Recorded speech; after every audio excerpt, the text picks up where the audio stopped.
Chaque année, à la date de naissance de la princesse, le royaume lançait des milliers de lanternes célestes en son honneur. Cette tradition devint la fête la plus attendue de l'année. Mais Mère Gothel découvrit que les cheveux magiques du bébé possédaient le même pouvoir de jeunesse que la fleur perdue. Une nuit sombre, elle se faufila dans le château avec intention malveillante. Non! La magie disparaît quand on les coupe. Je dois prendre l'enfant elle-même. Cette nuit-là, Mère Gothel vola la petite princesse et disparut dans les profondeurs de la forêt interdite. Le royaume entier pleura la perte de leur enfant bien-aimé. Mère Gothel emprisonna Raiponce dans une tour secrète sans porte. Seule une fenêtre tout en haut permettait d'entrer, et uniquement en grimpant sur les cheveux magiques de la jeune fille. Fleur brillante, change les heures, inverse le temps, guéris ce qui souffre, rends ce qui était à moi. Raiponce grandit isolée du monde dans cette tour. Elle passa ses journées à peindre, lire et rêver du monde extérieur qu'elle n'avait jamais vu. Chaque jour, Raiponce regardait le monde extérieur avec envie. Elle rêvait de liberté et d'aventure, mais Mère Gothel lui répétait constamment que le monde extérieur était dangereux et cruel.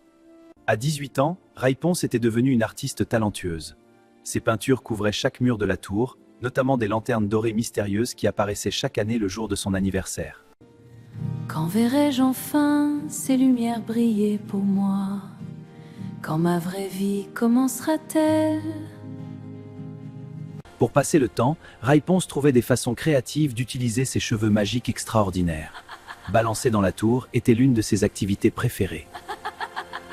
Prendre soin de 21 mètres de cheveux magiques prenait des heures chaque jour. Raiponce avait développé une routine de brossage très précise. Pascal, écoute cette histoire d'aventure. Un jour, je vivrai ma propre aventure. Raiponce avait appris à cuisiner, nettoyer, peindre, lire et se divertir toute seule. Mais rien ne pouvait remplir le vide de ne jamais avoir d'amis ou de famille réelle. Ses cheveux magiques étaient incroyablement forts. Raiponce les utilisait pour grimper, balancer et faire des acrobaties spectaculaires. Qui suis-je vraiment? Pourquoi mes cheveux sont-ils magiques? Pourquoi dois-je rester cachée toute ma vie? Aujourd'hui était spécial. C'était le 18e anniversaire de Raiponce. Et chaque année, ce jour-là, des lumières mystérieuses flottaient dans le ciel nocturne. Cette année, elle était déterminée à découvrir ce qu'elle signifiait. Depuis 18 ans, Raiponce n'avait jamais touché le sol. La tour était sa prison, mais aussi le seul foyer qu'elle ait jamais connu. Raiponce! Raiponce! Laisse descendre tes cheveux!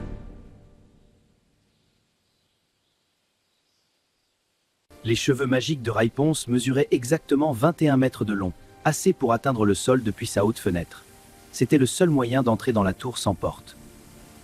Mère Gothel utilisait les cheveux de Raiponce comme échelle vivante.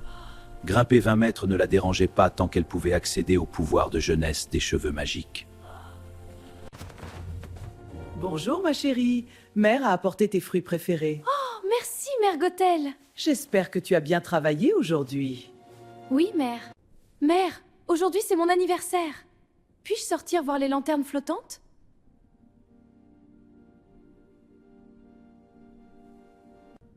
Sortir? Jamais! Le monde extérieur est rempli de voleurs, de monstres et de maladies. Ils te tueraient pour tes cheveux magiques. Mère sait ce qui est le mieux pour toi. Je te protège parce que je t'aime.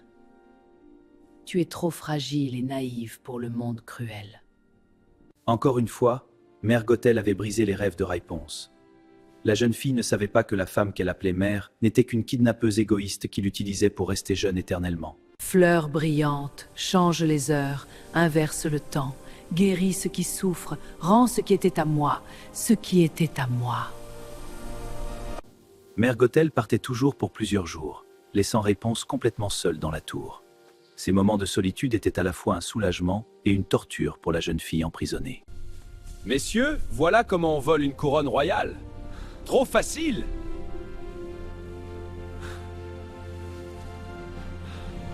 Flynn Rider était le voleur le plus recherché du royaume. Après avoir volé la couronne de la princesse perdue, toute l'armée royale était à ses trousses.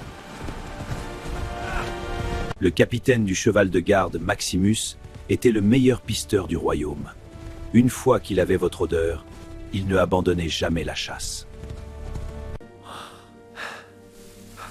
Une tour abandonnée pour me cacher. Ils ne me trouveront jamais ici. Flynn ne savait pas que cette tour cachée était habitée. Il pensait avoir trouvé la cachette parfaite pour sa couronne volée. Quand l'étranger envahit sa tour, Raiponce paniqua. Elle n'avait jamais vu un autre humain à part Mère Gothel. Armée seulement d'une poêle à frire, elle décida de se protéger. Oh mon Dieu, est-ce qu'il est mort?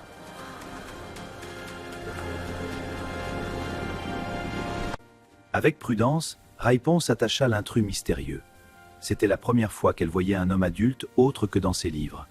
Elle ne savait pas quoi en penser. Qu'est-ce que c'est?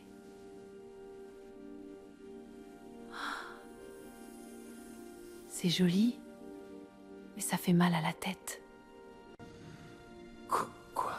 Où suis-je? Qu'est-ce qui... Mes cheveux? Attendez, ce ne sont pas mes cheveux! Qui es-tu? Qu'est-ce que tu veux?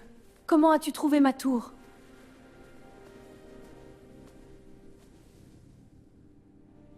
Hé, détends-toi, mignonne. Je suis Flynn Rider. Les gens m'adorent.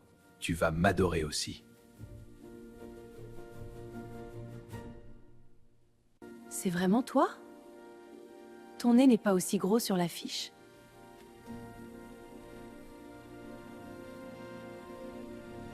Quoi? Non, non, non! Ils ont complètement raté mon nez!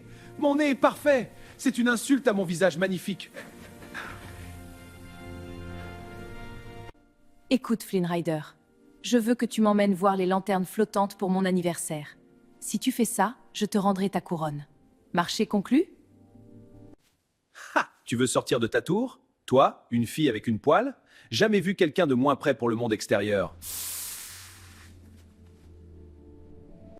Je peux me débrouiller toute seule. Alors, marché conclu ou un autre coup de poêle?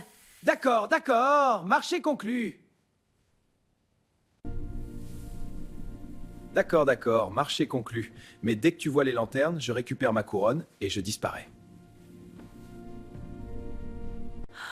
Je vais vraiment faire ça. Je vais vraiment sortir. Après 18 ans, je vais enfin toucher le sol. Pour la première fois de sa vie, Raiponce quittait sa prison tour. L'aventure de sa vie commençait enfin.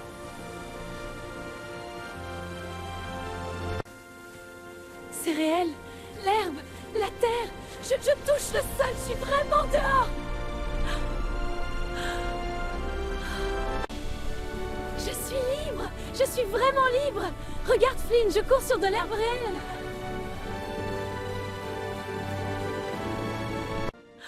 Oh non, qu'est-ce que j'ai fait? Mère va être tellement en colère, je suis une horrible fille. Je devrais retourner immédiatement. Tu vas bien?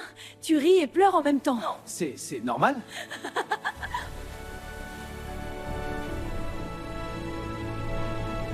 Non, je ne retourne pas. C'est mon rêve, mon anniversaire, ma vie. Allons voir ces lanternes. Ainsi commença le voyage extraordinaire de Raiponce. Chaque pas était une nouvelle découverte. Chaque vue était une merveille. Le monde était tellement plus grand et plus beau qu'elle ne l'avait jamais imaginé. L'eau est si froide et claire. Regarde, Flynn, je peux voir des poissons. Hé, attention, c'est froid! C'est amusant. Bonjour, petit ami. Tu es si doux et mignon. Je n'avais jamais touché un vrai animal avant Pascal. Flynn décida d'effrayer Raiponce en l'emmenant dans la taverne la plus dangereuse du royaume, espérant qu'elle abandonnerait et retournerait à sa tour. La taverne était remplie des criminels les plus dangereux et violents du royaume. Chacun avait un rêve, capturer Flynn Rider pour la récompense. Regardez qui voilà! Flynn Rider le voleur! La récompense sur ta tête nous rendra riches! Attendez, s'il vous plaît, écoutez. N'avez-vous pas tous des rêves? Flynn m'aide à réaliser mon rêve de voir les lanternes. Ne comprenez-vous pas l'importance des rêves? Raiponce découvrit que même les personnes les plus effrayantes avaient des rêves doux et beaux. Son optimisme et sa gentillesse touchèrent leurs cœurs endurcis. En quelques minutes, Raiponce avait transformé une reine dangereuse. Flynn commençait à réaliser que cette fille n'était pas ordinaire. Flynn Rider, jamais entendu parler. Sortez de notre taverne.